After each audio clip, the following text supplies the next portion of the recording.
Thanks everyone for coming. This is our fourth Canon Club event. This is the series of lectures to entertain and inform us about the Western Canon.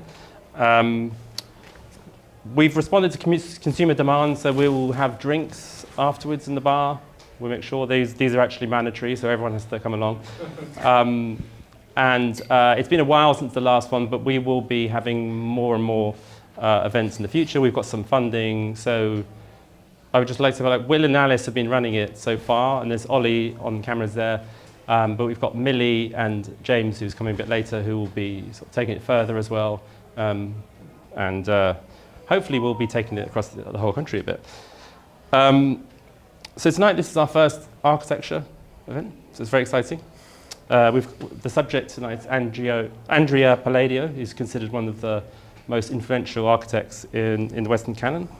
If you walk down Piccadilly or Whitehall or Covent Garden, you will see his influence, the Palladian architectural style, which became incredibly popular in 18th century Britain, and it was being called sort of the official style almost of the British state. It got taken to Prussia, which was very popular, and the United States, where Thomas Jefferson was a particular fan, and the influence is seen all over American public buildings and in his Monticello, his own house, which I believe bankrupted him. So, and of course, apparently Vincenzi has 23 of his buildings still, so it's amazing.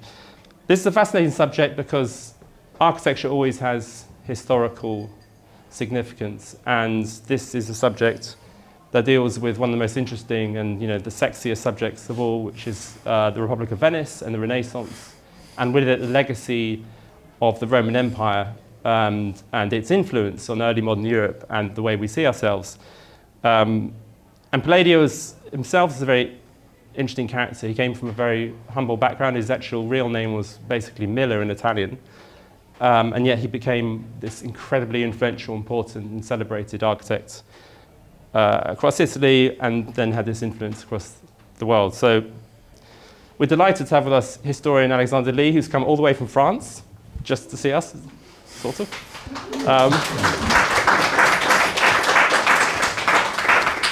Alexander is a specialist in Renaissance Italy and is the author of a number of books. I should mention particularly his book on Machiavelli, which was very, very highly praised. It was the book of the year by both the Financial Times and the New Statesman. Is that correct? Am I blushing? Yeah, no, not as much as me, I think.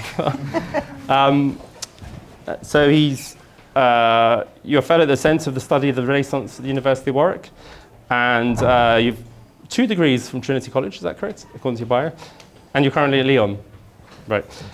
So and Alexander is going to talk about 45 minutes about the subject. Then we're going to have a quick break so people can get drinks, and then we're going to have a kind of Q&A. It's going to be very casual, and everyone can ask whatever they like. And then after that, we'll go down for a beer. So after you, Alexander. Great. Thank you so much.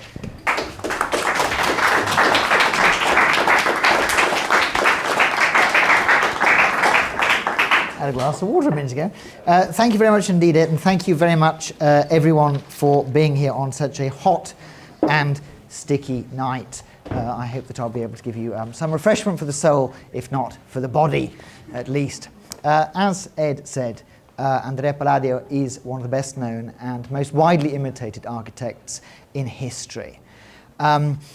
In fact, I don't think it would be an exaggeration to say that between the Roman architect Vitruvius and Le Corbusier, nobody has had such a decisive impact on the shape of the built environment.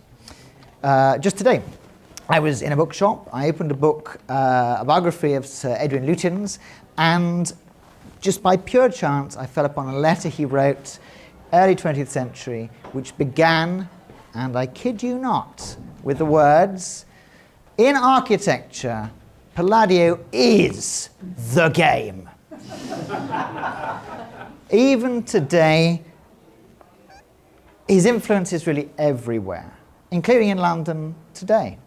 I was delighted and surprised as I was walking down the road to the pub tonight, quietly rehearsing my introduction, I was walking along, to come across the Finsbury Bank and Savings building just down there. You can see it outside the window.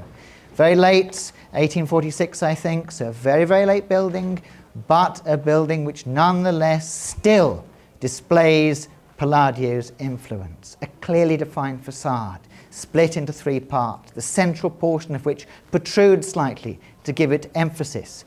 The classically, what we call Serlian or Palladian windows in the centre. The doubling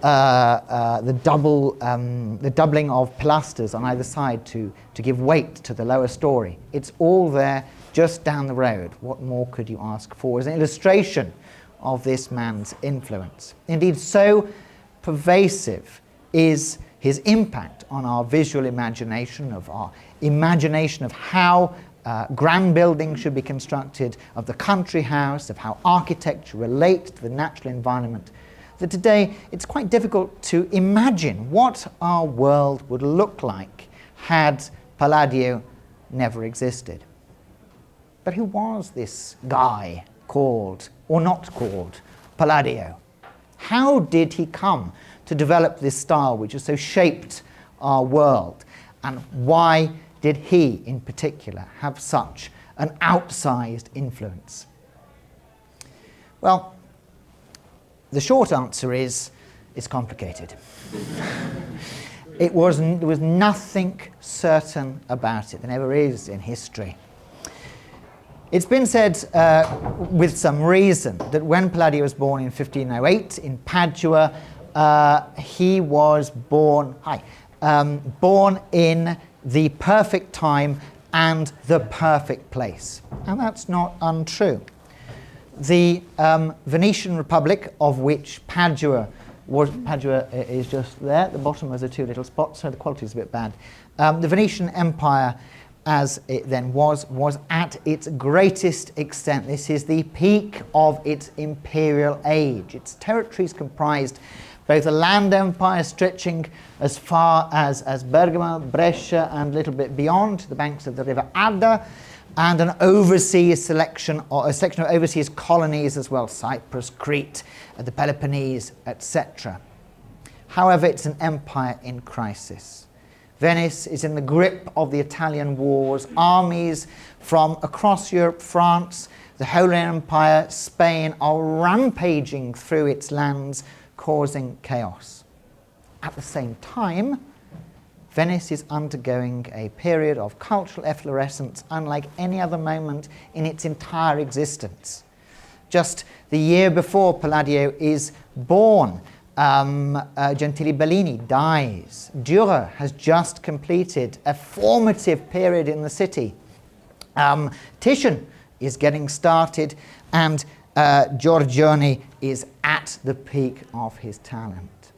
All of these factors are going to have a decisive impact on Palladio's worldview, on his view of architecture, on the buildings he constructs. But when he's born, everything except war must have seemed extremely remote. As I'd mentioned, he was born into very humble circumstances. It's not inaccurately been said that he is a kind of working class hero. His father was he wasn't a miller, but he specialized in making and installing millstones. Quite a niche profession, but very important in its day. He didn't have a surname. Palladio, as I'll say in a few minutes, is a name that is given to him much, much later, to Andrea, that is. But his father, Pietro, is nicknamed della gondola, literally of the boat, because he used to transport, we assume, his millstones by water. And, you know, the young Andrea enters the world of his father. He probably had a basic education, probably knew how to read, or certainly knew how to read, probably did a little bit of basic maths, but probably not a lot more. The emphasis was really on earning a living, getting a job. So, quite a young age, 13 years old, he is apprenticed to a stonemason. But he doesn't like it. You know, this is not a tale. I must emphasize from the beginning, this is not a tale of of genius inevitably reaching its rewards. He is no Giotto, no Cimabue, there are no tales of him sketching masterpieces on rocks with bits of burnt wood, anything like that. It doesn't happen like that. His first apprenticeship is a disaster. He runs away. He escapes. His dad has to bring him back. Still, it doesn't work. So eventually, he finds a new position in the workshop of two people called Giovanni da Porrezza and Girolamo Pittoni in nearby Vicenza. Now, these guys are going to play a big role in his life, but maybe not quite what you might expect. Their workshop's quite small. It caters to local patrons. They're mainly sculptors, they do tombs, they do monuments, a little bit of architecture too. And the young Andrea learns his craft as a carver. We don't really have any evidence of early works. The first 30 years of his life are pretty much a blank, a total void. He is just an ordinary member of a good but not outstanding workshop. That's not to say he doesn't learn something there. He does. He probably learns the elements of draftsmanship, something that's going to be important later in his life. He almost certainly learns the importance of the relationship between details and overall design. And he probably gets a sensitivity for the use of different materials. One of the things that's distinctive of his later works is that they're not all made of shiny marble. They're often made with cheap bricks covered in plaster and painted to look cool. So there are important lessons. But what really counts is not the workshop per se, but rather where it is, in Vicenza, the top dot there. So that the quality is terrible, I apologise. Now Vicenza also has nothing special about it. Nothing. It's a tiny little town. It's half the size of Padua. It doesn't have a university like Padua. It doesn't have a strong architectural tradition. It doesn't really have anything except two things. Number one, farming. It is a fantastically rich agricultural area. It grows a lot of fruit, vegetables, grapes, grain, etc. Its local nobles own a lot of land, and this land is devastated during the Italian wars. When the imperial armies sweep through it, they steal what they can, burn the rest, sack buildings, etc. It is not pretty. Second thing that's important is that Vicenza is extremely independent-minded. Most of the cities you see here in the coloured bits, the pink, red, green, yellow parts of northern Italy that are ruled by Venice, are ruled pretty directly by Venice. So Venice dictates what's going to happen in those cities. But Vicenza is really unusual. Vicenza is unusual because, as a result of its history of semi-autonomy, it is given a much greater role in self-government. Its nobles are allowed to decide their local laws, they're allowed to decide what happens in their city, which makes for a group of rich guys who think they are the bee's knees. And it also means that when the Italian wars die down, they are really interested in building a lot of stuff, and particularly two new types of building. Number one, urban palaces that will demonstrate their prestige to their fellows. And also civic buildings that will redound to the credit of the city. Secondly, country houses, from which they can supervise the regeneration of their devastated estates and enjoy the fruits of country living far from the sins of the city. And this demand for new types of building in a small provincial city with no architects to speak of is unquestionably the thing that will pitch Palladio from provincial obscurity into the heart of architecture. However, it doesn't all happen at once. At the age of about 30, Palladio is quite by chance called upon to work on the villa of a local guy called Gian Giorgio Trissino. Trissino is about 30 years older than Palladio, and he is unquestionably one of the most exciting, unusual, eccentric personalities the whole Renaissance. He is a political maverick. When the imperial forces sweep through Vicenza, he jumps on the bandwagon fast, dumps Venice, and gets it wrong. The imperial forces withdraw, leaving him in the lurch. He's exiled from Vicenza, which means this poor but very wealthy chap has to roam around Europe as a kind of roving courtier. He works for some popes, he carries the train of the emperor at his coronation in Bologna, but only lately does he come back to Vicenza. More importantly, he's a very, very skilled humanist. He's part of a movement which is, by this point, dominating intellectual life in Italy, which is concerned principally with the recovery and emulation of the Latin and Greek classics.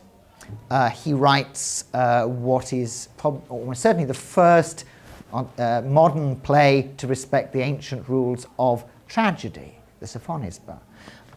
He has this crazy plan to reform the spelling of Italian by introducing a bunch of new letters, I mean, none of which get adopted, I think, and which earns the ire of Machiavelli, amongst others. But most importantly, he's also an amateur architect. And he wants to redesign his villa in Criccoli according to his humanistic ideals. He can't do a lot. Oh, shoot. So he can't do a lot. He doesn't want to demolish it. He's not that rich. So he has to keep much of the original structure. He keeps the side towers here that you can see, and he just focuses on the central portion, which may have been inspired by Raphael's Villa Madama in Rome. Now, Palladio is called upon to work as part of this project. We don't know what he does, but while he's there, he catches Trissino's attention. We don't know why, but Trissino is so impressed with the young Andrea's skill that he decides to take him under his wing, in much the same way that the Medici had taken a young Michelangelo under their wing about 50 years before. And he does a lot for Andrea. First thing, he gives him his name. It's Trissino who gives him the name Palladio. What does it mean? Well, it means something like, or it probably meant to mean something like the wise one. And it has a sense of, it's derived from the name Pallas Athene, and it's probably intended to evoke an idea of celestial talent. Secondly, Trissino trains the young Palladio, we can now call him Palladio, in classical ideas. They read Caesar's commentaries together. Most importantly, they talk about contemporary and classical ideas of architecture. And this is the critical thing. Since the early 15th century in Italy, at least, the architects had been extremely interested in, just as they were with text, as humanists were with text, in recovering and emulating Roman architecture.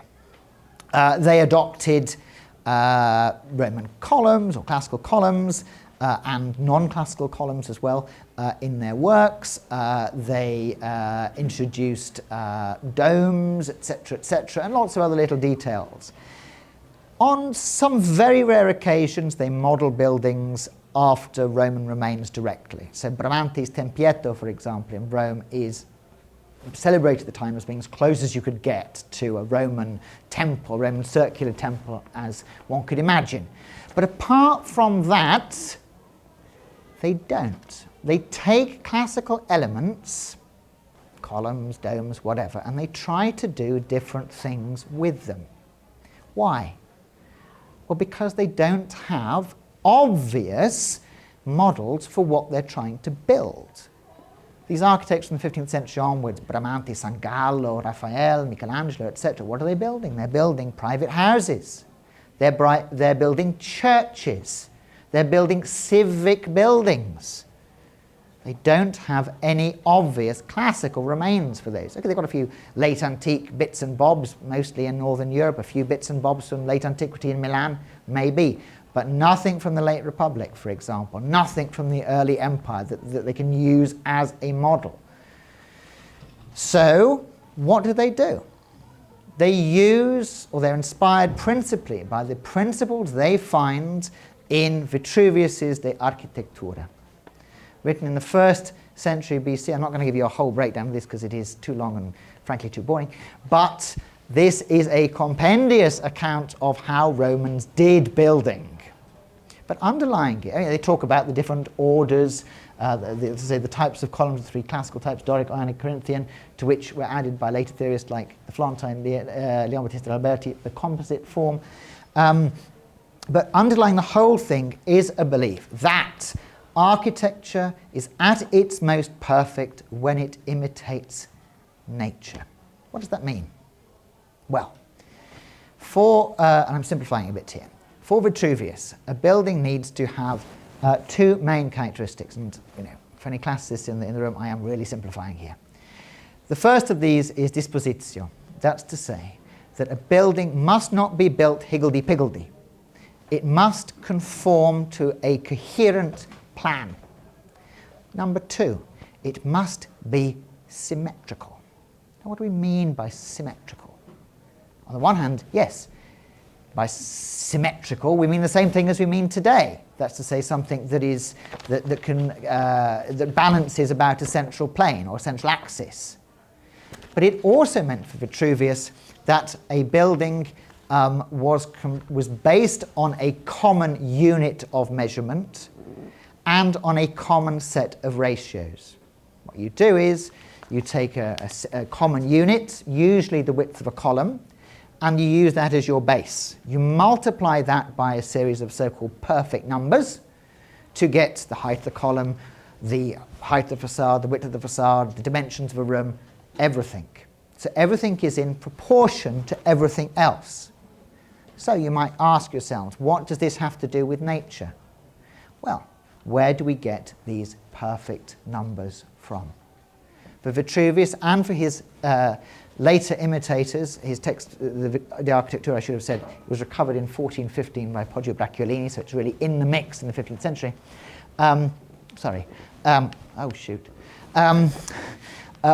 Comes from, terrible with technology, comes from the human body. If you look at the human body, according to Vitruvius and his later students, like Leonardo da Vinci, you see that it, in its ideal form, evidences certain proportions. The basic units, the finger, the palm, the cubit, the foot, etc., all exist in set proportion to one another.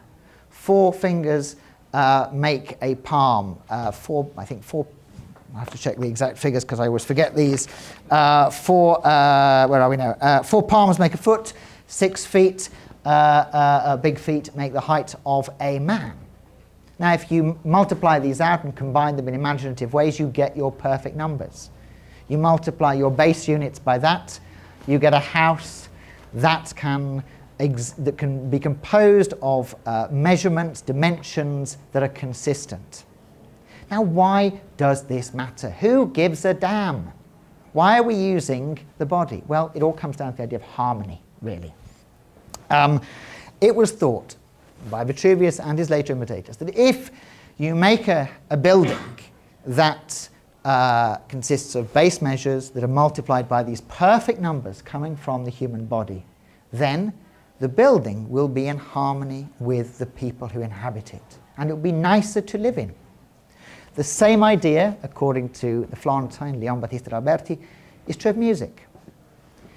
If you take the strings of a lute, for example, and you vary their lengths in proportion to the proportions of the human body, the harmonies you will produce will be pleasing to the human ear.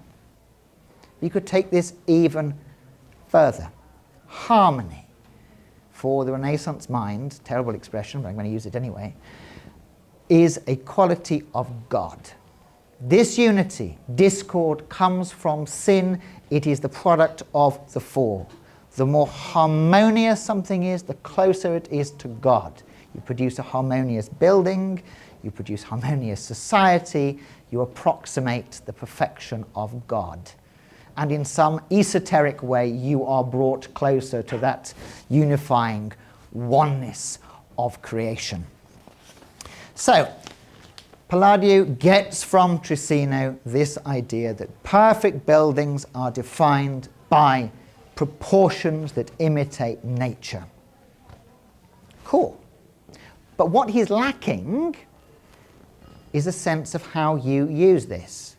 He's only really seen, as far as we can tell, the Villa Trissino in Criccoli. He hasn't been anywhere else. Vicenza is poorly served by Roman remains. It's not like Verona. He hasn't got much to be going on. So how does he know what to do? His earliest work that we've got, the Villa Godi, which he probably doesn't do himself, which he probably does as part of his workshop. There are some ideas that are recognizably classical in there. You've got these nice arches in the middle if you're going to be loose with your definitions. But basically, it is indebted to Trissino's Villa Criccoli, divided into three parts. Central part accentuated, unusually, by being recessed and accessed, by a little set of stairs in the middle. But you would not look at this and think fish and chips. No, you would not look at this and think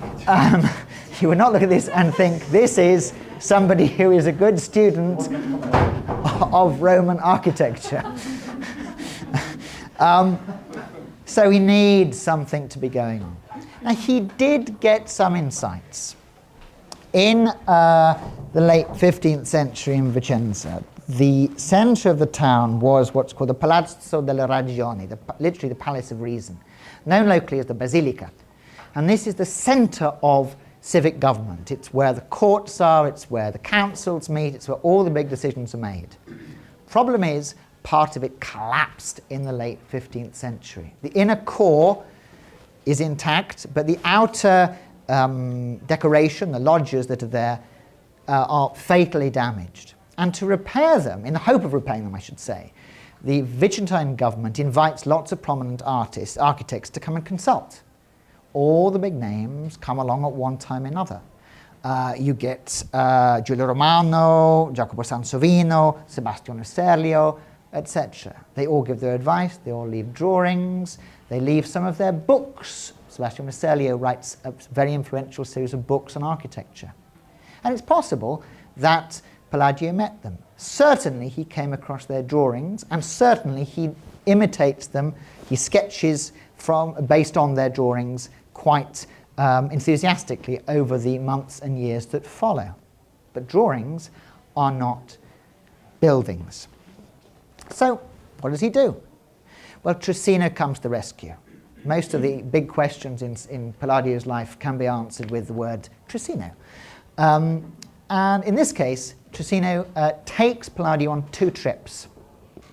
The first one is to Padua, back to Palladio's place of birth. Now, of course, Palladio knows Padua pretty well, no problem there.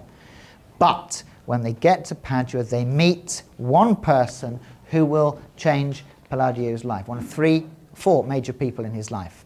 Alvise Cornaro. Now, Cornaro is another kind of eccentric figure, a bit of a maverick. Today, we'd probably call him a wide boy. Why? Well, the Cornaro were an incredibly prominent Venetian family. One of their number, Caterina, had been the last queen of Cyprus. They're that prominent.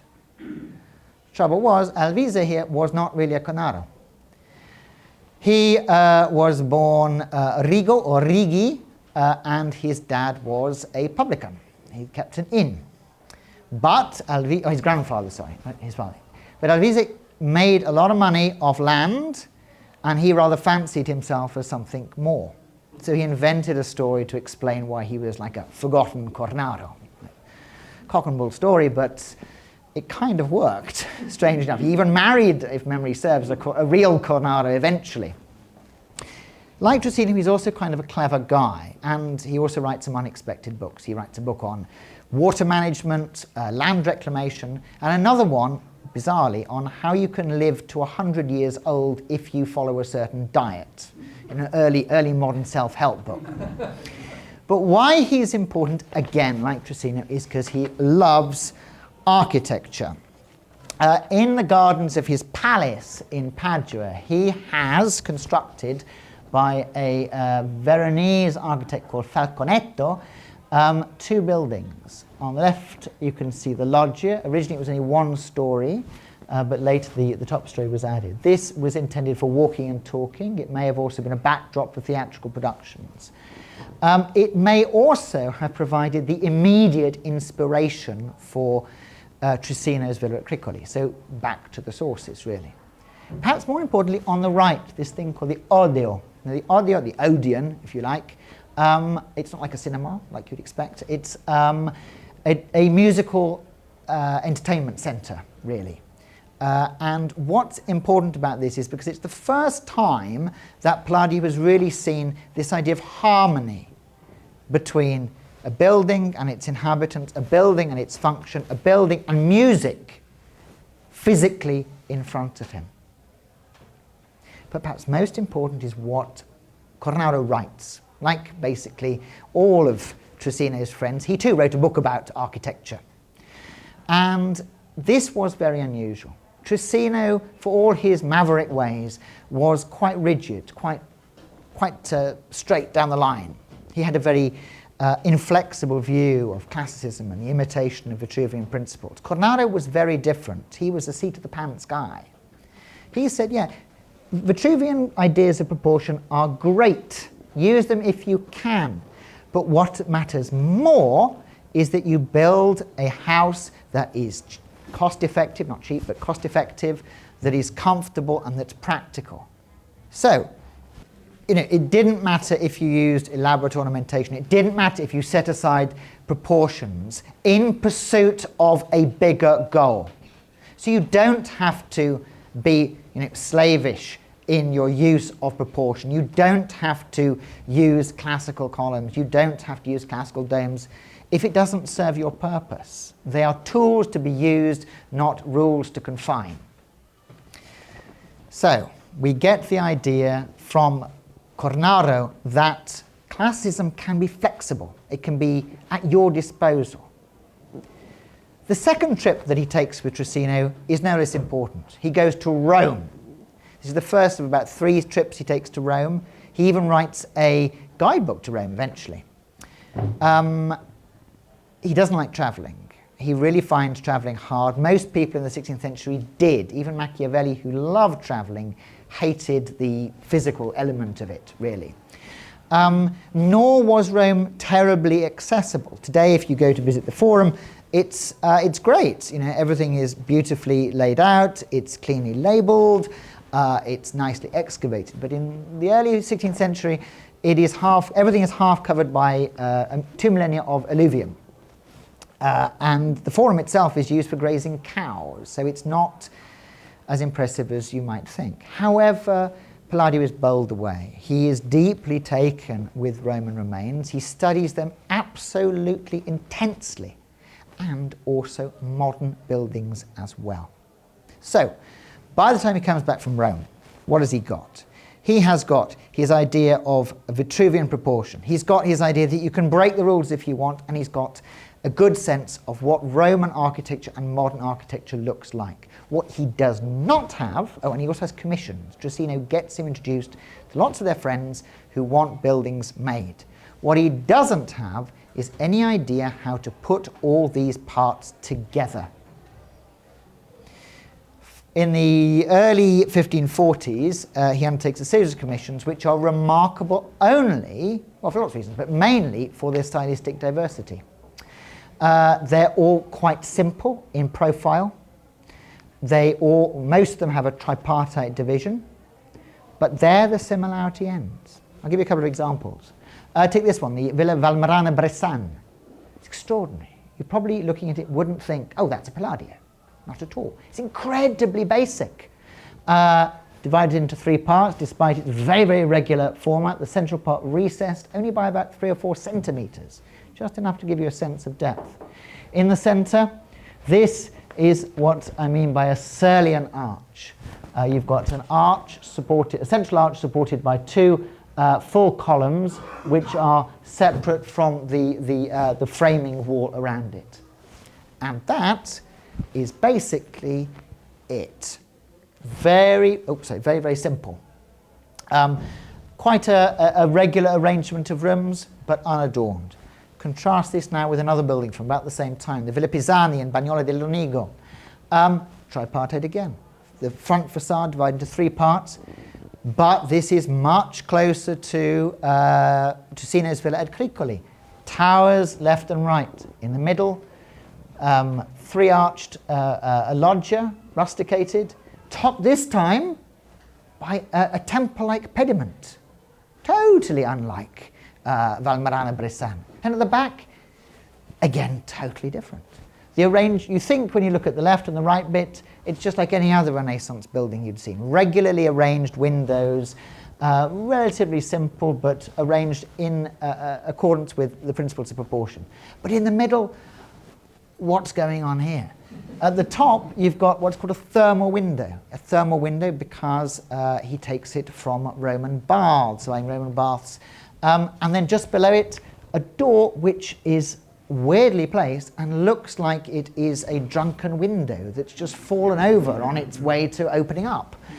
This kind of technique is really redolent of, I hesitate to say modern, but recent architecture. This is pure Giulio Romano, a student of Raphael's who built a series of very playful palaces in Mantua. So, he is an architect who's got lots of tools at his disposal, but what he hasn't got is his own architectural voice. He's a man with a lot in the toolbox, but now he needs to know what to do with them. So the question is, how did he go about finding that style that we now recognize as Palladian? The simple answer is that he was forced to.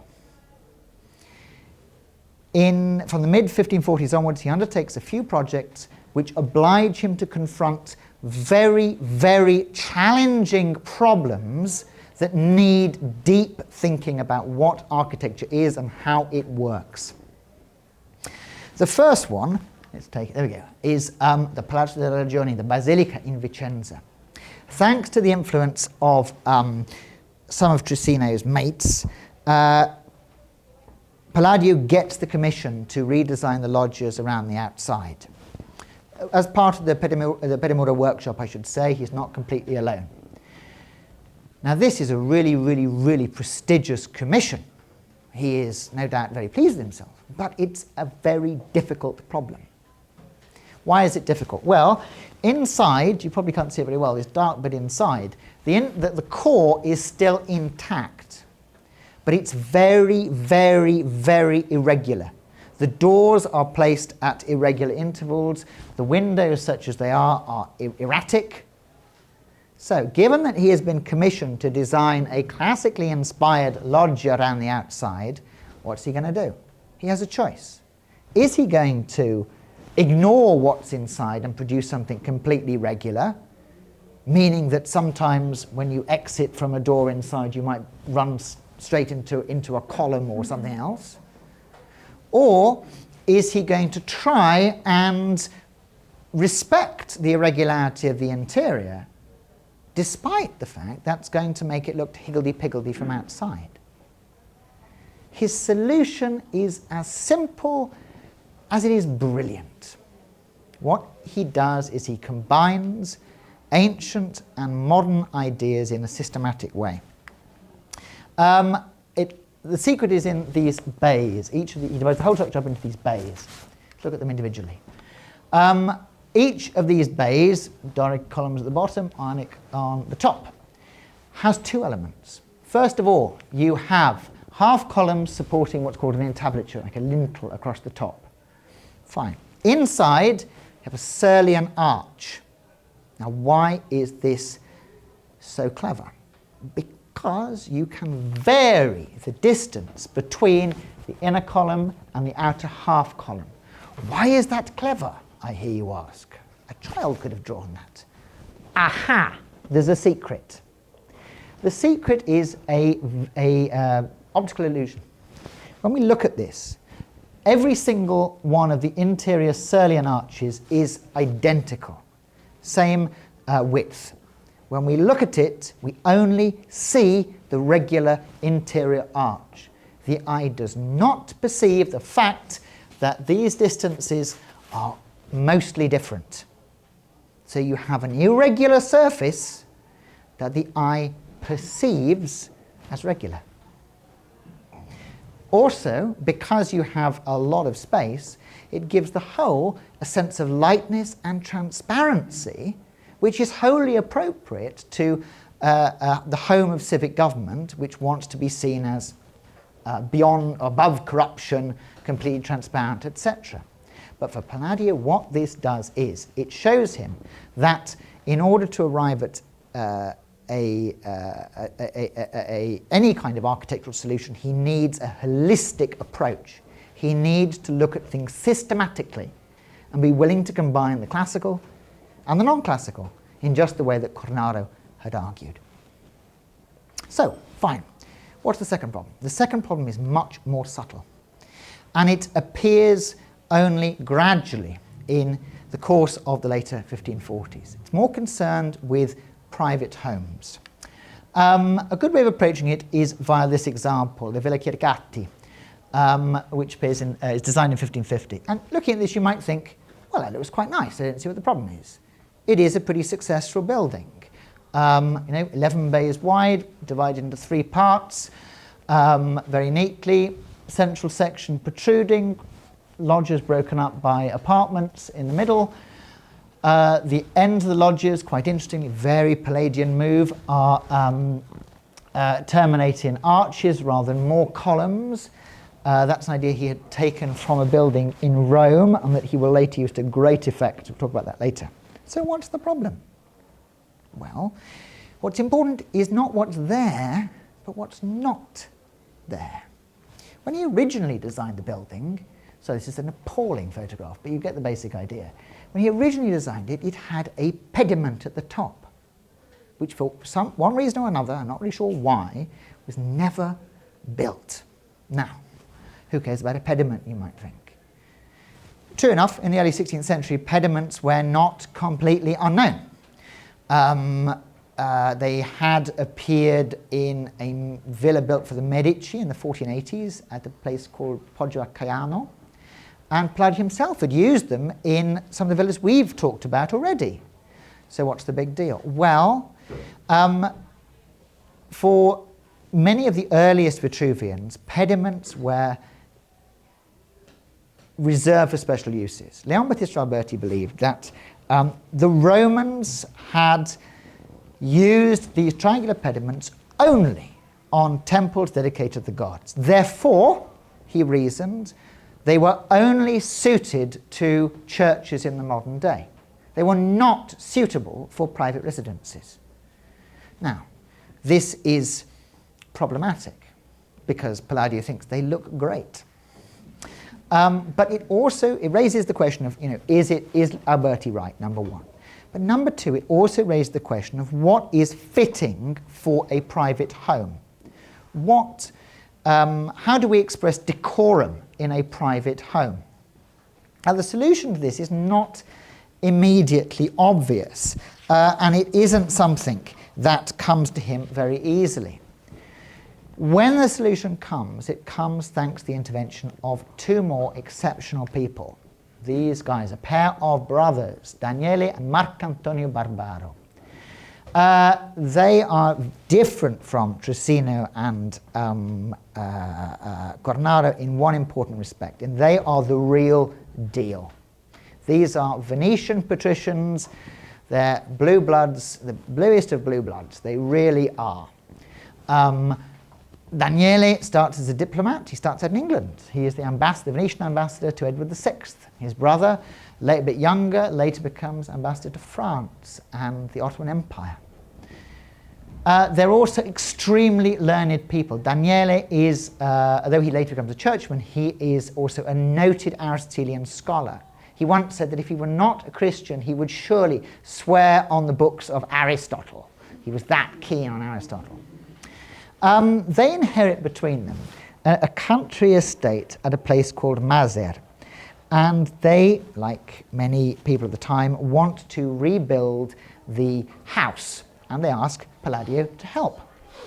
And he does a pretty fine job of it too. They don't destroy every building, there's some structural elements there. In the centre, you've got this temple-fronted central element, topped by a pediment that is broken by the window in the centre and decorated with stuccos designed by the Barbaro boys themselves. Then, sweeping out from the sides, you've got these two wings, guest quarters here, and then agricultural buildings at the sides. Stables, granaries, wine presses, the works. Now, granted, it is not a perfect piece.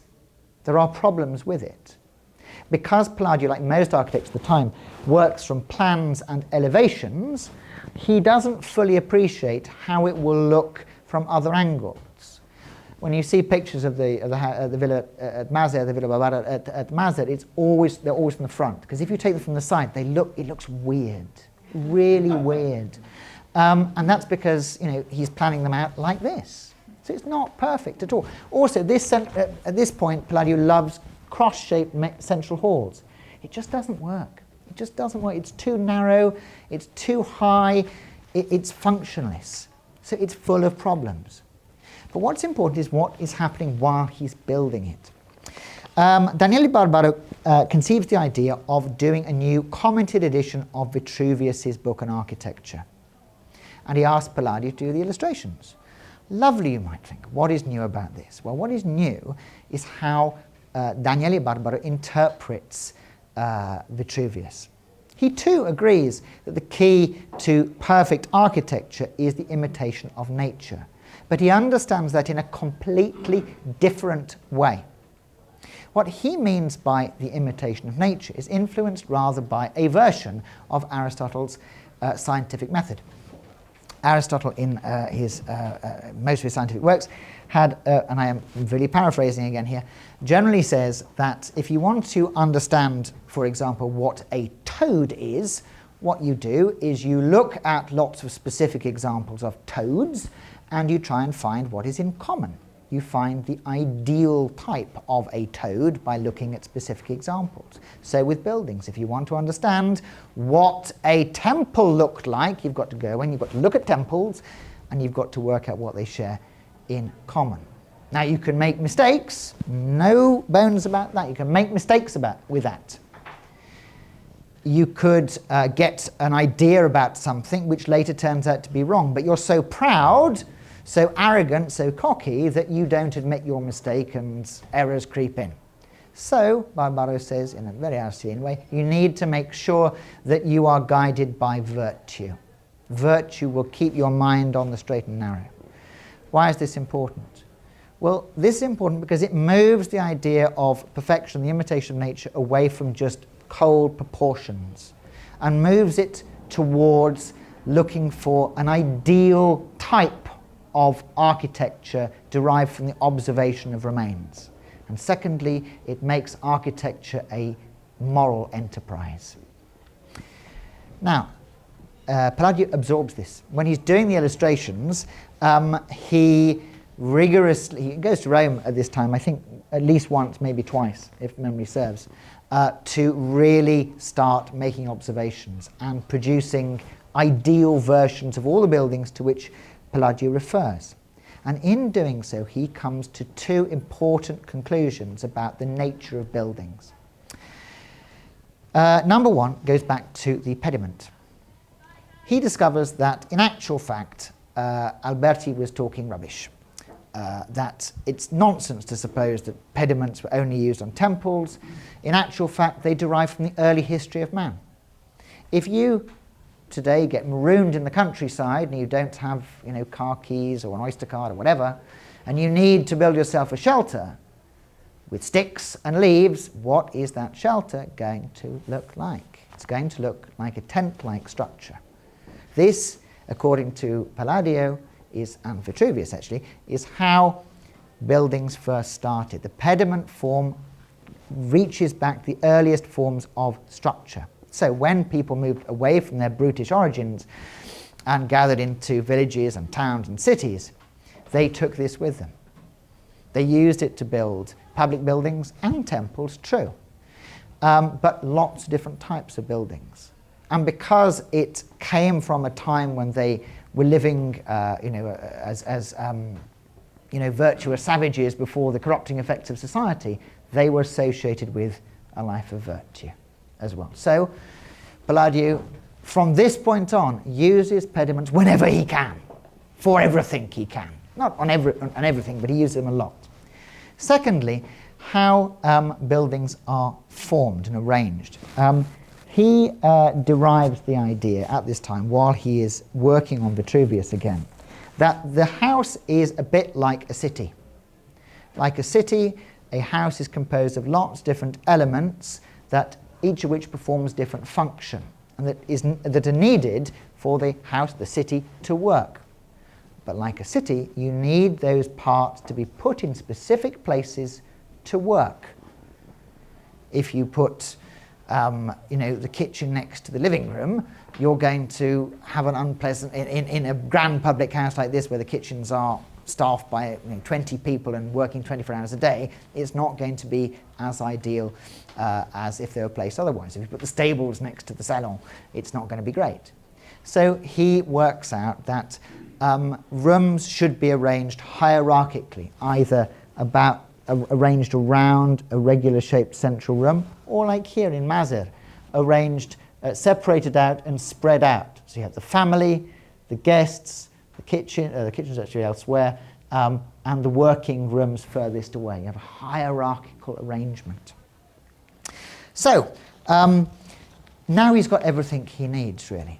He has a very clear idea of how he uses the Roman remains he's been exposed to.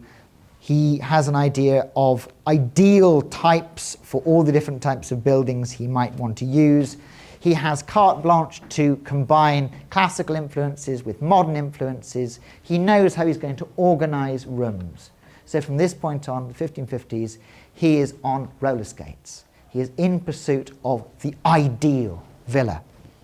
And these, now we see the Palladian form really assuming its final manifestation.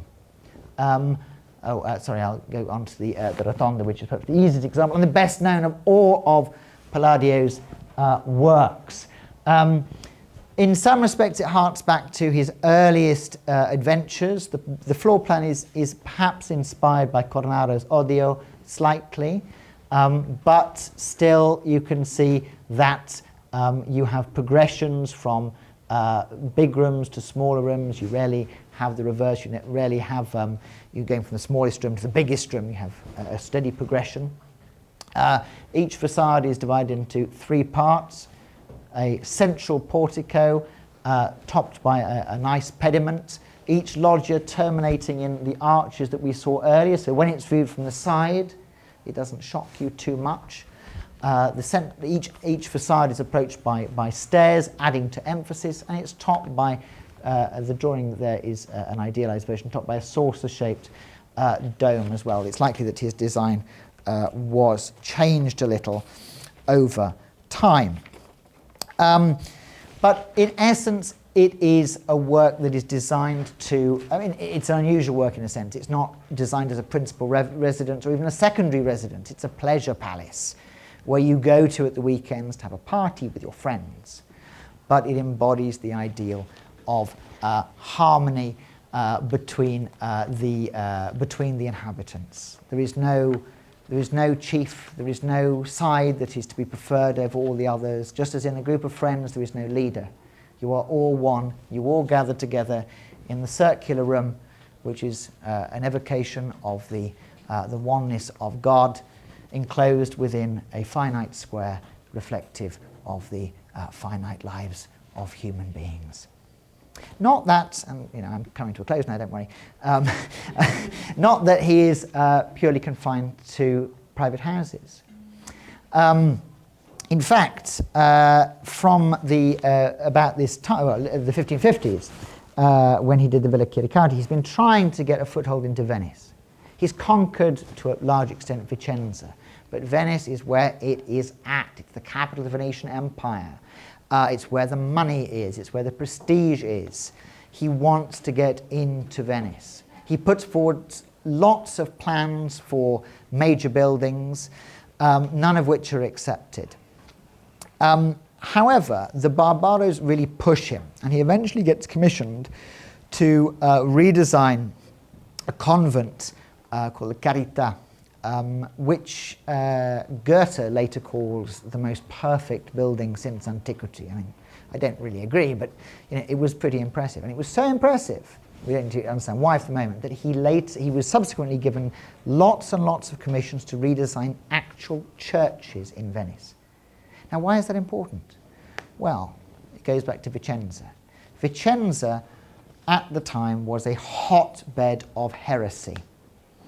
Venice is, it is so much a hotbed of heresy that Trissino's son, who is a cleric, is slightly suspected of heresy. Several of Palladio's patrons are investigated by the Inquisition. And the Venetians at this point are still very, very close to the papacy. They are not really willing to bend. They're not willing to take a chance on anybody who has a whiff of heresy. So that they entrust Palladio with churches is an indication of the fact they're willing to make an exception for someone they clearly respect. Now, you might think it's very easy. He's got everything he needs. This isn't going to be a problem. But it's actually not that easy to transfer the ideas he's developed to a church. Go back to Alberti's idea of pediments. Alberti, as we've already seen, said pediments, these triangular pediments, are perfectly suited to, they were designed for temples originally. Palladio's rubbish that, but we all accept they are ideally suited to grand buildings like churches. But there's a problem. The problem is that although everybody agrees that pediments are cool for churches, nobody so far has managed to work out how to stick a suitably classical pediment onto a modern building.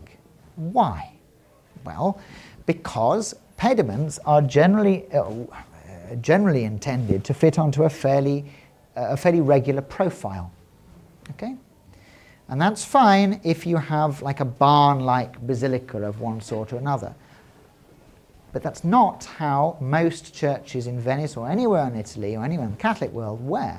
You have a large central nave and then lower, smaller aisles and possibly side chapels as well. So you have an irregular profile. Where do you put your pediment? Nobody really knows what to do. Alberti himself had really struggled with this. He concocted some impressive but pretty weird solutions in Rimini in the 1450s, 1460s. I forget the dates exactly. But Palladio comes up with quite a neat solution, a solution which is so simple, it's you wonder why did nobody ever think of that before? This is his first commission, the facade, just the facade of San Francesco della Vigna in Venice. Simple solution. Instead of using one pediment, he uses two. Really simple. You have the central pediment supported by your 4 Corinthian columns in the middle, the door topped instead by another thermal window, and then he adds another pediment lower down, sort of behind, we imagine behind the first one, lower down. This is symbolically quite important because in Palladio's eyes this symbolizes the idea that the house of man, the lower pediment, is sheltered beneath the house of God. Okay? It's a simple solution that he then fans out into all of his other commissions in Venice. The second problem he confronts is how you design the interiors. In the late 1570s, he is commissioned to build the Redentore. This is one of Venice's 2 great plague churches, and it was designed to commemorate and give to commemorate the deaths of 50,000 Venetians in the plague of 1575 to 7, and to give thanks for the deliverance of the city thereafter. Here's the problem. This church was dedicated to the Virgin Mary. Now, the Virgin Mary was traditionally, the Venetians liked to have churches dedicated to Mary in a round shape. Problem with that is, to symbolize her perfection, born without sin, she approximates very, very closely the perfection of God whose son she bore. Problem is that circular churches are very difficult to use liturgically. Where do you put the altar? Where do you put your congregation? How do they all worship? Where's the focus? So the Venetian authorities kind of tended back towards the idea of a rectangular plan, which isn't really terribly in keeping with the nature of Mary at all. So again, Palladio comes up with a beautifully simple solution. Why choose when you can have both? He has a basically rectangular plan, and then he turns the transept, he makes the transept semicircular, and then gives the impression that the whole is a circle just by angling these composite columns at the side. So when you stand in the middle, you think you are in a circular transept, if nothing else. You have the impression of the perfection of Mary, even though it doesn't exist. Another visual trick, just like he had used in the Basilica in Vicenza. His last project is quite fitting, the Teatro Olimpico. I'm not going to dwell on it too much. Basically, it is, he never finishes it, but it is designed as close an approximation as possible of a classical theatre as he could get. It isn't in exactly the form he designed it. The side stuff was added after his death by one of his pupils, but it is in many ways a summation of his art, and it's a suitable endpoint for his career because the curtain comes down on his life before the curtain goes up on the first production here. So, we're left with a question. Why is it that Palladio comes to have such a big influence? And I'm going to answer this quickly, don't worry, as quickly as I can. He is still just a provincial guy. Unlike Titian, who has worked in, well, everywhere really, he has never really been out of the Veneto. He's never produced any works meaningfully outside of a couple of places. How is it that this provincial guy, for all his talent, comes to be known throughout Europe? Well, a couple of reasons. One is that he has good pupils. One of his earliest pupils is a guy called Vincenzo Scamozzi, who finishes the Teatro Olimpico. And Scamozzi is a very arrogant man. He never acknowledges Palladio when he can help it, but he follows Palladio's example very, very, very closely. So, the more he built, and he built a lot, the more that establishes the Palladian style as part of the built environment. And his pupils do the same. He taught a guy called Baldassare Longhena, who built the other great plague church in Venice, Santa Maria della Salute, which many people mistake very reasonably for a Palladian church, a more Baroque, but a Palladian church nonetheless. Second reason, because of what Palladio himself writes. In 1570, he publishes his own book of architecture, the Quattro Libri dell'Architettura. And this explains his method, explains his designs, it explains what he is trying to do and how to do it. It provides idealized, not perfectly accurate, but idealized plans of his most important commissions. And this circulates very quickly throughout Europe. It's very easy to read. You know, most people who write books about architecture at the moment, in the late 16th century, have to talk about proportions, but they do so in the most boring way imaginable. Have some pity for those of us who have to read them, please. Because instead of just saying, here's a diagram and the measures are marked, and the measurements are marked on it, they say, no. The columns must be 6 feet wide and they must be 10 feet high, and then, and he goes on and on and on. It's very boring to read, but Palladio doesn't do that. He keeps it simple, keeps it sharp. It makes it easy to read. So that explains the kind of mechanics of it, but why do people find it appealing? Why do people like Palladio's architecture so much? Well, I'm not going to bother trying to give you a general impression, so let me just give you a couple of answers from England, and then you'll be glad to know, end. In England, in the early 17th century, patronage is changing fast. It's all about politics, really. James I comes to the throne. New dynasty, new king, lots of opponents, lots of ferment in the kingdom.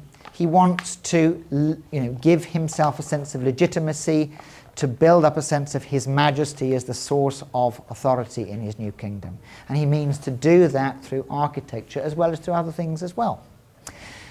And he naturally assumed, well, not naturally, but he assumes that a good way of giving architectural expression to this idea would be through evoking the ideas of ancient Rome, going back to a point that Ed alluded to in his introduction. But where do you go to for your classicism? Italy. Fine, that's obvious. But the problem is, early 17th century England, not many people have direct experience of Italian architecture. And there aren't many books either. There's only one, published by John Shute in 1563, I think. And apart from that, there's nothing. So Palladio's Quattro Libri dell'Architettura is such a boon. It seems like manna from heaven. Inigo Jones owns not one copy, but I think 3 copies.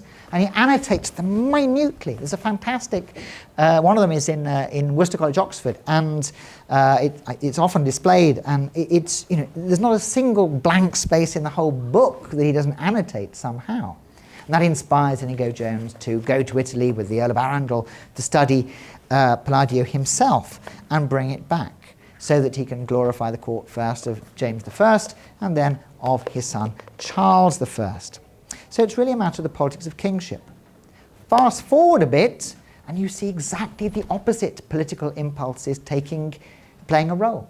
By the time you hit the early 18th century, you have the split between Whigs and Tories opening up, and Palladio intersects with the Whigs. What do the Whigs like? They like the supremacy of Parliament. They like, I'm treading a little bit beyond my field now, so forgive me if I make any stupid mistakes, somebody correct me. But they're very, very keen on the supremacy of Parliament. They like the idea of not a republic, but certainly a polity dominated by a landowning oligarchy, which will usher in a new age of prosperity. Them, in other words.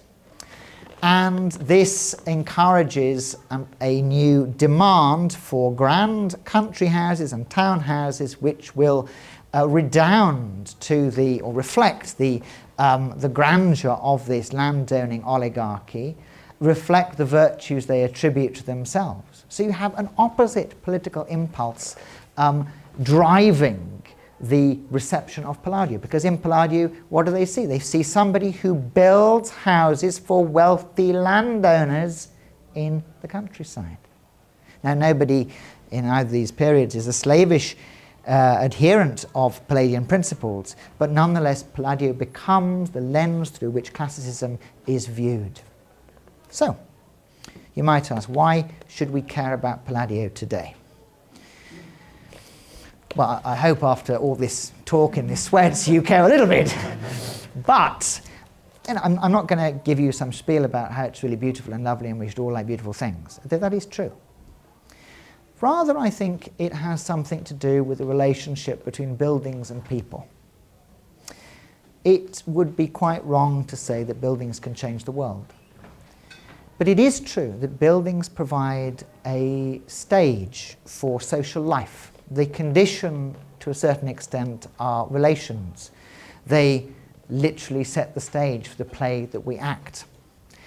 And at a time of, I don't think it's unfair to say, social atomization, growing social divisions and disunity, radical disharmony, that a form of architecture which celebrates harmony is out of place at all. In fact, I would even argue that there's never been a better time for a renaissance of Palladio. Thank you very much. Thank you for your patience.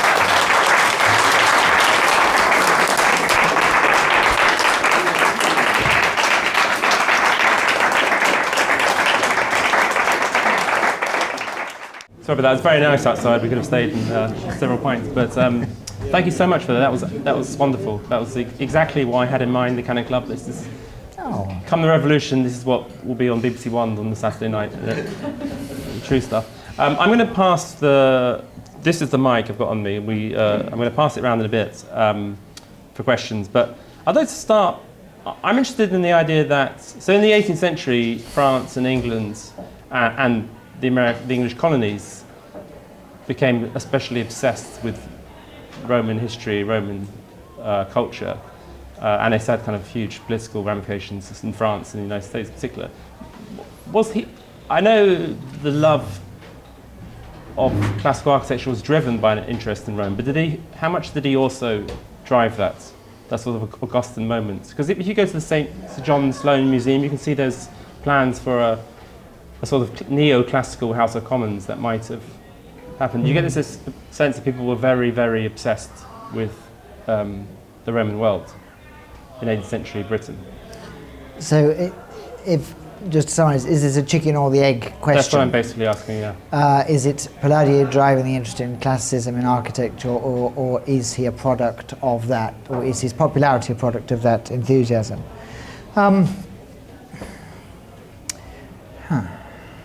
I am a little out of my province here, so I'm not going to be able to give you a perfect answer, but my suspicion is... Just wing it. That's always my... My suspicion would be that... Well, it's going to be a combination of the two, really, but my suspicion is that the interest in the classicism comes first, and that in seeking to give architectural expression to those ideals, or to that interest, people cast around for some means of approaching the remains the classical world, because there is no Roman model for a House of Commons, for example. There is no Roman model for Jefferson's country house at Monticello.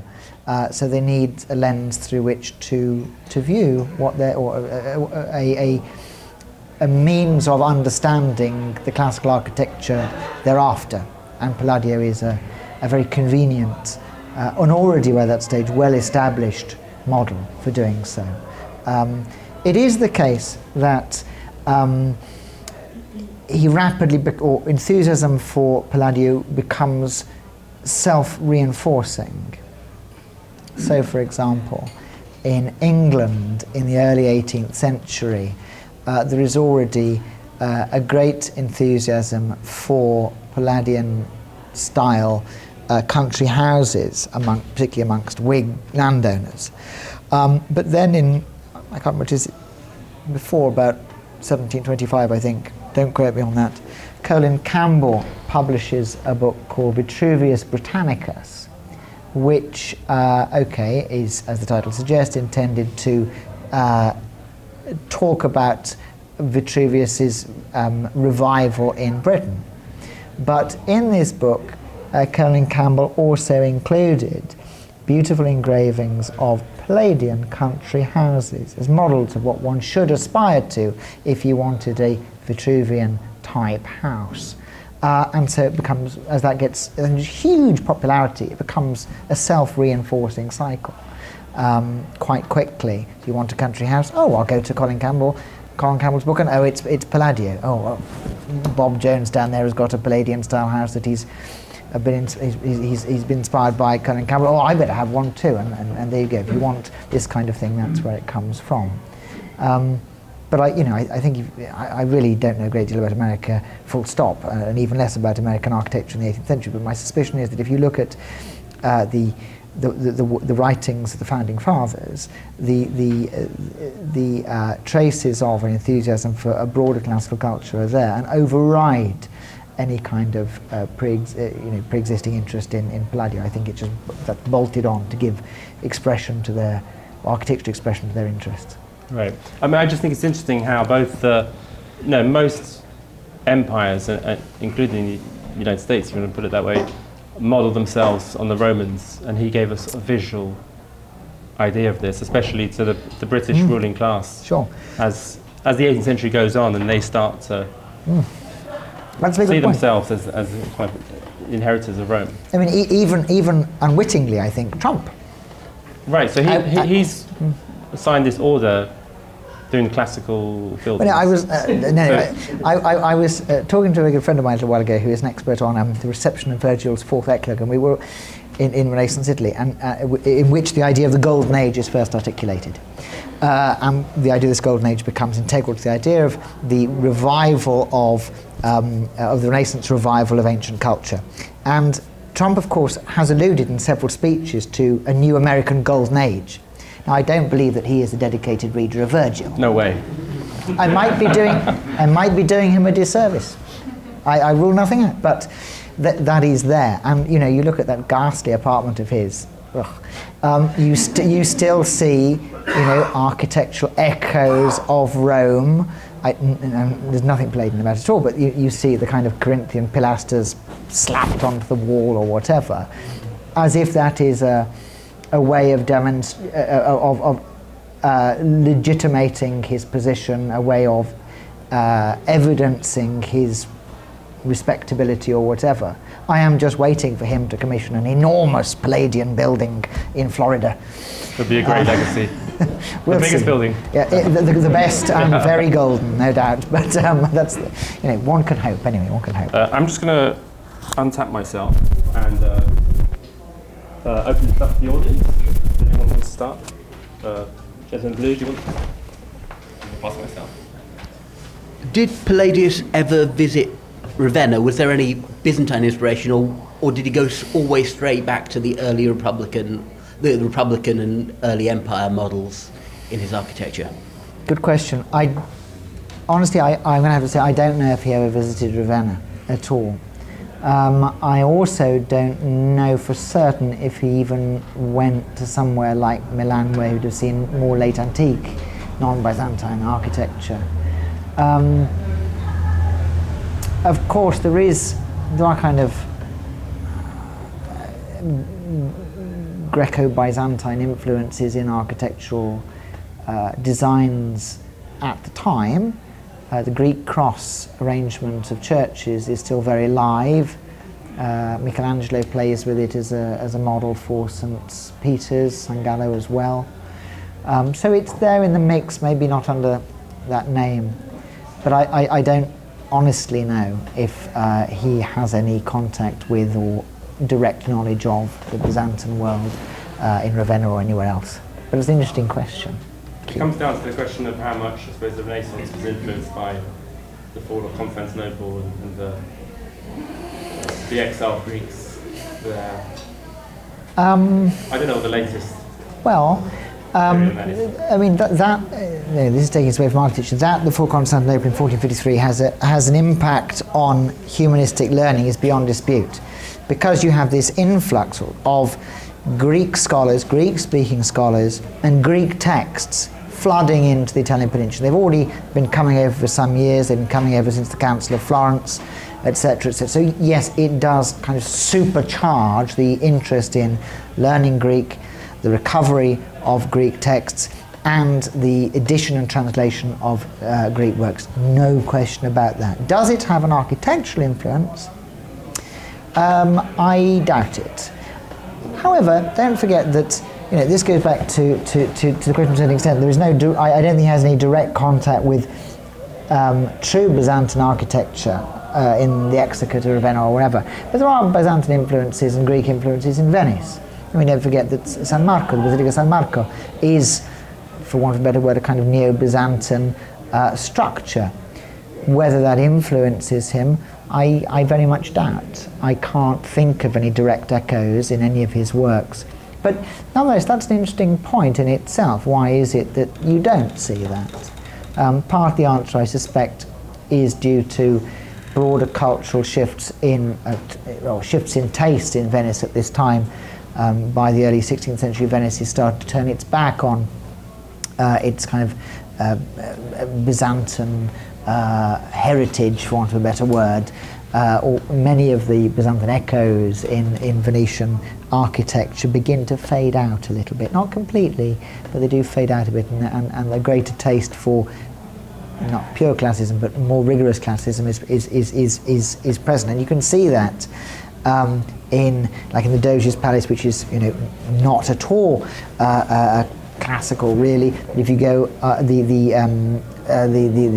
Scala dei Giganti, the giant staircase leading up, is opposite the Doge's Palace. On the other side of the Piazzetta, you've got the Biblioteca Marciana by Sansovino, which is in a very classicizing style, a different type of classicizing style to Palladio, but it signals this shift away. partly because Venice is cottoning on to the wider trends in the Renaissance, and partly maybe because also it is more conscious of its status as an imperial power, going back to Ed's point again, and that carries on a little bit even as the empire starts to crumble. That was a very rambling answer. Slightly forgotten what the question was. Just speak with it while your chest, not your mouth. Yeah. Yeah. Brilliant. I wanted to ask about the style which potentially he's pushing back against. Is he pushing back against anything? I get the sense that it's the Italian Gothic, but maybe it's not that much. And Okay. or does he incorporate it into his architecture? And is there any kind of tension? Does he get into any kind of trouble, or is there any controversy around whatever he's pushing back against Sure. or contrasting with? Okay, excellent question. And in fairness, you highlight a fault of which I am conscious in my paper. I should have included a broader section on the what was happening before Palladio. And that is my fault. So thank you very much for raising this. The gentleman is absolutely right and very astute. Well, the answer can be broken down into two parts. What is the background to Palladio? Well, I alluded to this in passing in my paper. In the decades before his entry into architecture, you have figures like Bramante, Sangallo, Raphael, equal extent Michelangelo, all working heavily in architecture. They're all really, really interested in using classical motifs, the usual kind of things that we've seen, columns, domes, arches, blah, blah, blah. However, on the whole, and they are guided by Vitruvian principles of proportion. No problem there. They all do so in slightly different ways. And on occasions, they do come very, very close to imitating classical models. The best example, afterwards Google Bramante's Tempietto, which is built over the site, if memory serves, over the supposed site of St. Peter's, either martyrdom or tomb, I suppose martyrdom. And it is, people at the time thought that it was the most classical building that had been built since antiquity. For a good reason. It's modelled on the remains of the Temple of the Vestal Virgins. It really, really obeys Vitruvian principles. There aren't very many totally non-classical elements there. However, that's an outlier.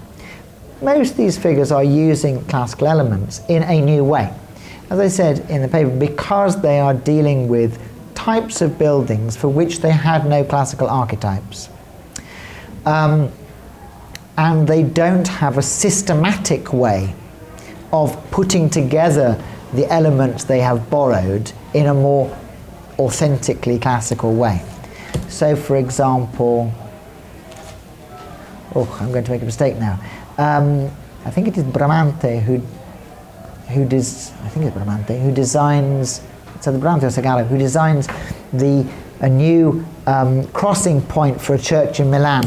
It's the Church of Santa Maria delle Grazie. And it is a brick-built church, and the crossing point has a new kind of polygonal dome put on top. And if you look at it sort of close up, you can see lots of classical elements. You can see your pilasters smashing, you've got your beautiful classical windows that you would recognize from, as typical of the period. But you stand back, you zoom out, and you think, well, that's not classical, what are they doing? It's mad. So they're adapting classical elements to non-classical settings. Palladio is is working towards some way of systematizing these elements in a more, I don't want to say authentic way, but in a more satisfactory way of combining his classical elements with modern elements, combining classical pilasters, classical columns with Serlian windows, for example, of working out how to use pediments on churches that have irregular profiles, etc. Second part, does he meet any pushback? Yes. When we think about Palladio's influence on architecture today, it's very easy to fall into the trap of assuming this kind of dominant influence was inevitable. It wasn't at all. He did have opponents. When he was commissioned to do the Basilica, the Palazzo delle Ragioni in Vicenza, there are people who don't want him to do it. No, he does squeak through, but opposition, and it is also true that opposition is partly political. It's not, everything is political in the 16th and 17th century, just everything. Art and architecture almost more than anything else. But show me an artist, show me an architect of the period who didn't meet opposition. You just don't find them. So, but excellent question. Thank you very much. I hope I've answered that. Thank you very much indeed. We talked about his architecture. Can we perhaps talk about the man himself? He's born in Venice, lives in Venice, but then does he die in Venice? Does he actually go around Europe? Does he have wife? Does he have children? What do we know of the man as well as the architect? Not a lot is the answer. It's a great shame. One of my previous projects was on Machiavelli, as Ed mentioned, and with Machiavelli we had too much information. He's always telling you have letters, personal letters, diplomatic letters, treaties coming at your ears. You just don't know what to do with all the material. And he is not a terribly nice person. Well, he was a lovely person, but not a terribly well-behaved person. Palladio is not the same. We actually have very few details of his private life. I don't think we have much in the way of correspondence which reveals a personal side. By all accounts, he is a fairly pleasant man. He seems to have had quite a good sense of humour. I think the best testament to his character are the close relations which he enjoyed with this small group of people who have a decisive impact on his life: Trissino, Cornaro, and the Barbaro brothers. Sorry. You don't form such. I mean, it is the case that in the Renaissance there is often a very close relationship between patrons and artists or architects. As I may have mentioned, Michelangelo, at 15 years old, is taken into the household of Lorenzo de' Medici and given an education, introduced to leading humanists in Florence, which really facilitates the growth of his career. But with Palladio, it's almost to an unusual extent. And that, I think, testifies to somebody who is able to form strong bonds, somebody who is very personable, someone who's open and willing to learn and willing to change and evolve as time goes on. And it's quite brave as well, actually. I mean, you've got to have some guts to do these projects. Remember when he's commissioned to do the Palazzo delle Ragioni in Vicenza, the biggest names in Italian architecture had pitched for that. And they may have had the political support, but they didn't get it. And he's still in his late 30s. He doesn't have a lot of experience. He's got to have confidence to do that. And he tries a very radical new solution. So I think that's another testimony too. I think he has children. I can't remember how many. He does have children. His sons died, didn't they do die quite soon. I don't remember whether any children survive. Can't remember off the top of my mind. One thing that is quite interesting, a little vignette from early in his life. Like most people today, he marries quite young. When he is apprenticed and becomes a member of the Pedimuro workshop in Vicenza, he, as is typical of the time, lives in the workshop too, with his wife. It's quite a busy household, quite a busy building. Everyone's working there, everyone's living there, all hugga-mugga together. So I imagine that makes for quite a, you can only make that work if you're quite a sociable, easygoing person. So it's difficult.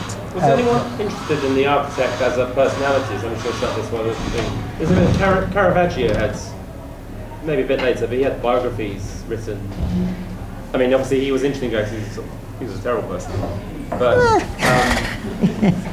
Was anyone interested in the architect as an artist, and an individual, as a genius? Or It's a kind sort of like he's just a builder, just come around and fix things.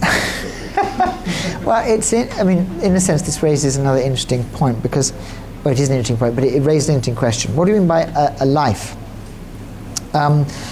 The greatest collection of lives of artists from this period is Vasari's. Of Vasari's, Lives of the Artists. Giorgio Vasari, writing during Palladio's lifetime, writes a series of biographies of artists and architects from the 13th century through to his own day. But what is a life?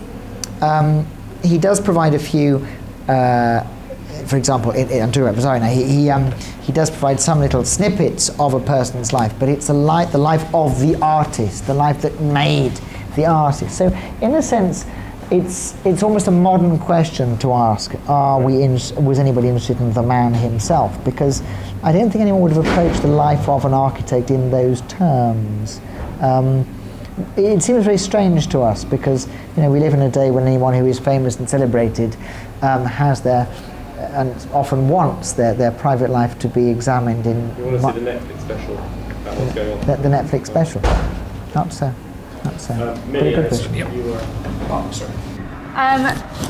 So I think at the beginning of your talk you made a very passing reference to Lutyens, and obviously Lutyens had a great relationship with Gertrude Jekyll as a sort of garden designer, and obviously Italian Renaissance gardens are also a massive part of this sort of style of history. So I'm just wondering, does Palladio have a kind of designer that he works with, and how important is the exterior garden scape to his designs? I think you can break that down into two parts. How important is landscape to Palladio and how important are gardens to Palladio? And those are different questions. Landscape is vastly important. He is, from the very beginning of his career, exceedingly concerned to make sure that buildings work within their setting, within their natural setting. That means either by physically building them into that space. So at the Villa Barbaro at Mazer, the Nymphaeum at the back is built into the hillside so that you can draw water from the spring there, and it feeds a series of fountains and irrigation works as well. Or it means making sure that the country house works as an agricultural centre. It can manage a farm. Or it can mean that it takes advantage of the topography to create an effect. So the Villa Rotonda, for example, is set atop a hill and can be approached and viewed only from beneath. So he's exceedingly conscious of the place of a building in the landscape. Does he work with gardeners? Honestly, I'm not sure. I'm trying to think of an example. I might be wrong, but I cannot think of a named example of somebody who worked in the design of a garden. I'd have to check that, but I don't think so. But an excellent question. Thank you. The lady over there.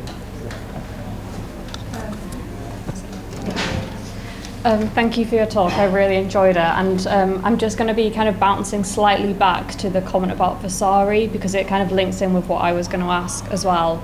So I was listening to your talk with a view of regional galleries and then being built across England in the Victorian period, and how they would use this kind of temple architecture to signal, the strength of the artworks within them. When I was thinking about Vasari and Lives of the Artists, for me, the idea of the artist's life as separate from the artwork itself was kind of inherent in the fine art as separate from society. So there's a utilitarian aspect, I guess, of architecture, which might have affected maybe how he's remembered, if that makes sense. Because these very utilitarian buildings have then come to contain the artworks within them. So based on that, I was wondering, And I guess it's kind of asking for a way to defend Western culture now. How do we kind of defend these articulations of hierarchies based on classical ideals to hold artworks which are quite chaotic and aim to destroy these hierarchies today?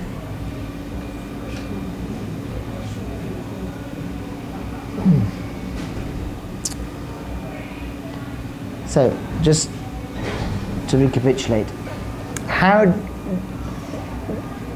buildings, including some of Palladio's, are used sometimes to house, neoclassical buildings, including some of Palladio's, are used to house regional galleries.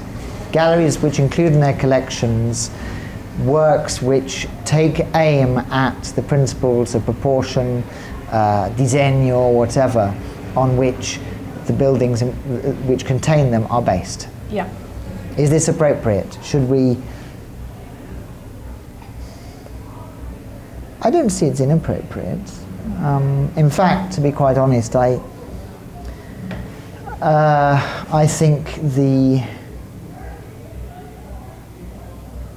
contrast between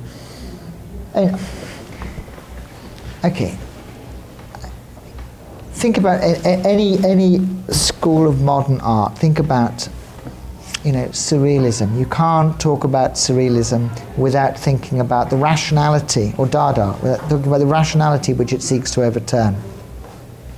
You can't talk about, Caravaggio or Ribera without talking about a reaction against a kind of flat impersonal lighting, without talking about a reaction against a more overtly classicizing style of art. Everything full stop is a reaction against something. I think showing discordant works alongside one another, diverse collections within buildings which appear to evoke the principles the contents deliberately repudiate, only redounds to the intellectual interest of both. I think the contrast between them does pose questions which can stimulate an interest in the two. I don't think there's a problem at all. Now, you did suggest in your question that, or you sort of asked in passing, should we defend Western civilization? I mean, I'm not really sure what we mean by Western civilization in that sense, least of all in an architectural sense. As I said, should we? I can answer it for Palladio. Should we value Palladio?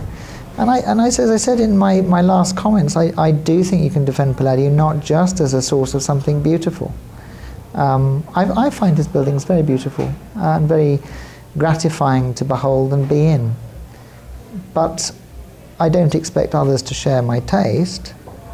But I do think that if you had a world in which Palladian architecture played a greater part, it might condition social life in a way that valorizes harmony, social collaboration more. As a general principle, I think if you, and this is veering off on a tangent a little bit, if you build hideous cities that made of cheap buildings that look horrible, you can't complain if you have people who don't respect that, who don't come together, who don't have a sense of community, who don't want to respect any social norms. The two go hand in hand.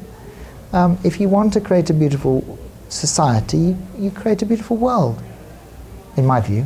You might disagree with that, and I've expressed it poorly, but that's... Is there a Palladian school around today of any sort? Are architects still... Honestly, don't know. You're taking me way outside my... I live in the past, Ed. I'm afraid It's a much better place than this. Why bother with tomorrow or today when yesterday will do? We talk a lot about classicism in art and architecture, especially 16th century. And in your opinion, as an architect, what is the next best thing since classicism, or interpretations of classicism? So if we completely detach from classicism, if we forget about, I mean, we don't need to forget about it, but if we just we want to create something new other than just like always adhering to the Roman style or the Greek arts and everything. If we just say, look, we're just going to create an entire new thing, we don't always go back to, the source of the Greeks and the Romans, and this is the new humans, and then we create something else, a new classicism. What do you think is the next best thing since then, or does it actually exist, or do you think it doesn't? Gosh, what an interesting question. I should add with a caveat. I am not an architect at all. Not an architect at all. So that's my get out of jail free card. I don't give the impression that I think that. Well, I don't think classicism is a, as I've tried to allude to today, in answer to a question from the gentleman over there, I don't think that classicism can be spoken of as a coherent or cohesive style at all, particularly in the Renaissance. It just isn't. So I think you need to be a little bit cautious when we talk about classicism breezily. It isn't one thing. Secondly, I don't necessarily think that classicism is, the best thing since sliced bread, nor do I think it is the only thing, the only way of building nice buildings. I think that the only, as I sort of tried to suggest in answer to the previous question, I think the only criterion that needs to determine, or only two criteria that need to determine the design of a building are these. One, the relationship between the built space and the inhabitants. I think if you do not pay attention to the type of life that you want to take place within your building, you are on the road to ruin. Secondly, I think that you do need a consistent conception of beauty. Now, beauty is an ugly word today. Well, if not an ugly word, then one little used. It is another question whether you can have a sense of beauty without an overarching ontology. Can you have a sense of beauty without the transcendent? Can you have beauty without a sense of God or proportion, or the cosmos as a whole? I'm not qualified to answer that. I rather think not. So that does raise the question, in the secular age, are we capable of beauty? Are we doomed to ugliness? I'll leave you to decide that. That's very deep. Great answer, thank you. It's the gin talking, don't worry. I'm afraid I think that's probably actually a good time to stop because we've had more than half an hour. But Oh, sorry. that was absolutely fantastic talk. Fascinating, informative. And I think we should give you a chance to plug your upcoming book, which is coming next year on Venice. Yes, thank you very much indeed, yes. In fact, there's two books coming next year. One is on the history of the Venetian ghetto, so still in the Veneto, and that goes from about the year 1300 more or less to the present day, and that'll be out with Picador in March, called unsubtly Ghetto. And the second one is equally unsubtly titled, a book called Why Machiavelli Matters Now, and that's out with Bloomsbury in the spring as well. So if you want to know about Machiavelli and things that are not architectural, take a look. But thank you very much indeed for coming. Thank you, Ed and Alice.